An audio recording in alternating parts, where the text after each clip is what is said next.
Sebelum masuk ke tahap interview, perkenalkan nama saya Windy Ivana yang akan membahas topik mengenai cabang olahraga lompat jauh.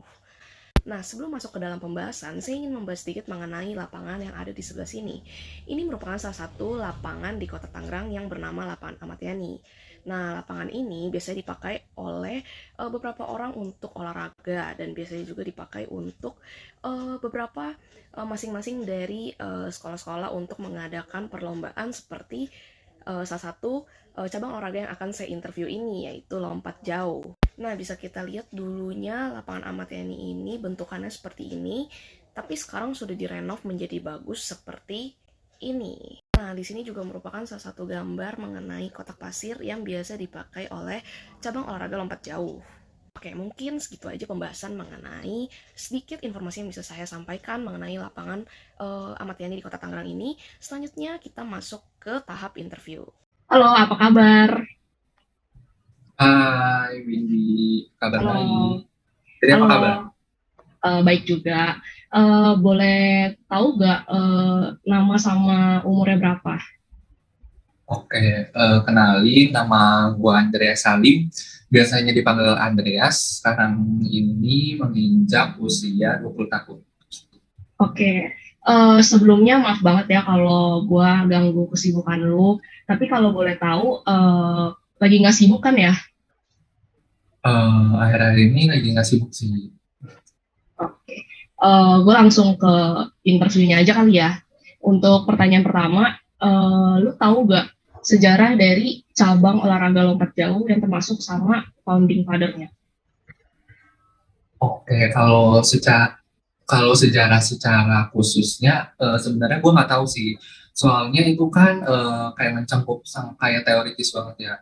Tapi mungkin sejarah secara umumnya itu cabang olahraga lompat jauh itu udah ada dari lama sih. Itu tuh pertama kali diselenggarain kalau nggak salah di Yunani. Itu udah lama banget gitu. Nah untuk founding fathers atau penemunya itu ada namanya di lompat jauh itu terkenal sama Sir Bedrasil gitu sih. Oh, oke. Kalau untuk tata aturan permainannya sendiri, itu kayak gimana? Sebenarnya tata atau kayak cara bermainnya itu terdiri dari 4 langkah sih. Ada teknik awalan, tolakan melompat, melayang di udara, sama mendarat. Nah itu tuh biasanya eh, dilakuin di kayak lapangan panjang gitu. Nah itu kita awalnya lari, itu yang disebut dengan teknik awalan. Lalu kita eh, melakukan tolakan lompatan di sebuah garis yang ada eh, di eh, di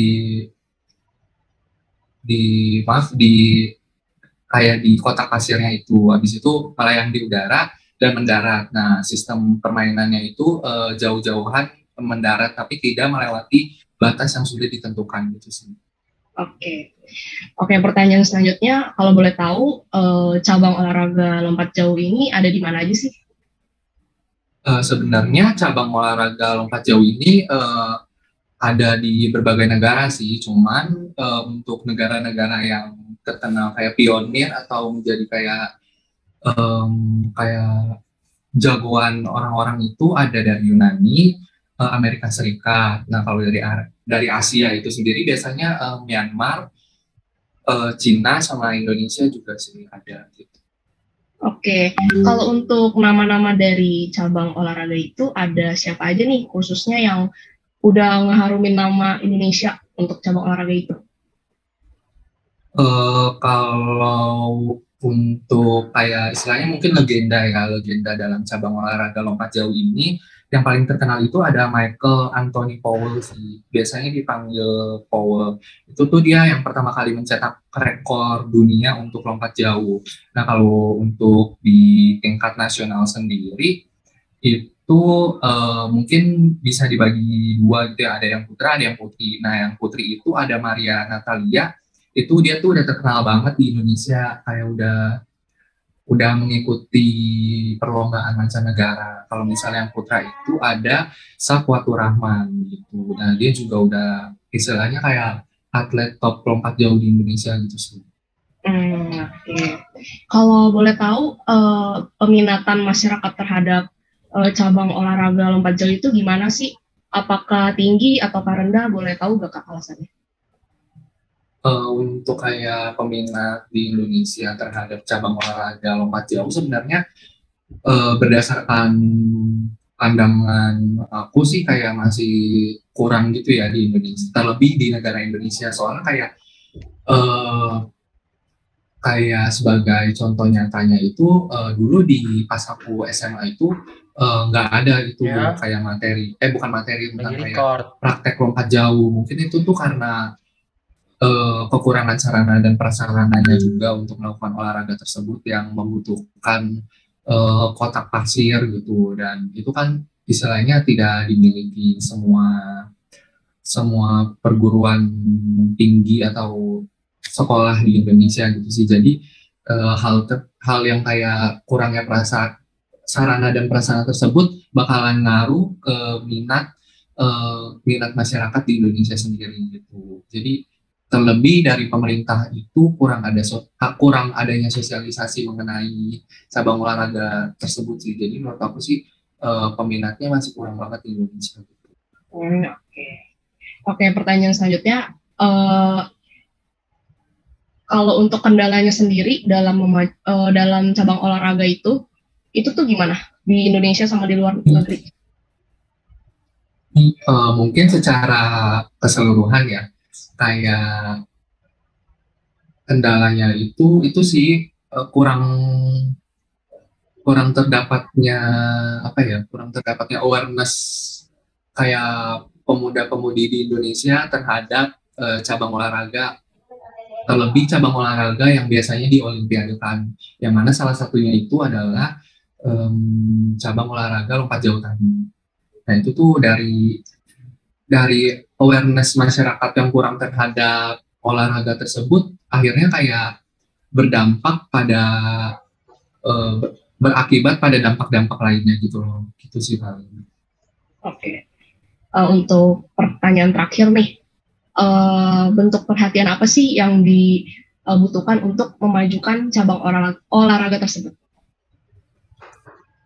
Untuk kayak perhatiannya itu sebenarnya bisa dilakukan melalui media pemasaran di Indonesia sih. Salah satunya itu berita, televisi, atau media sosial. Terlebih kan kita saat ini kayak udah ada di masa masa yang istilahnya kayak zaman itu udah canggih kan.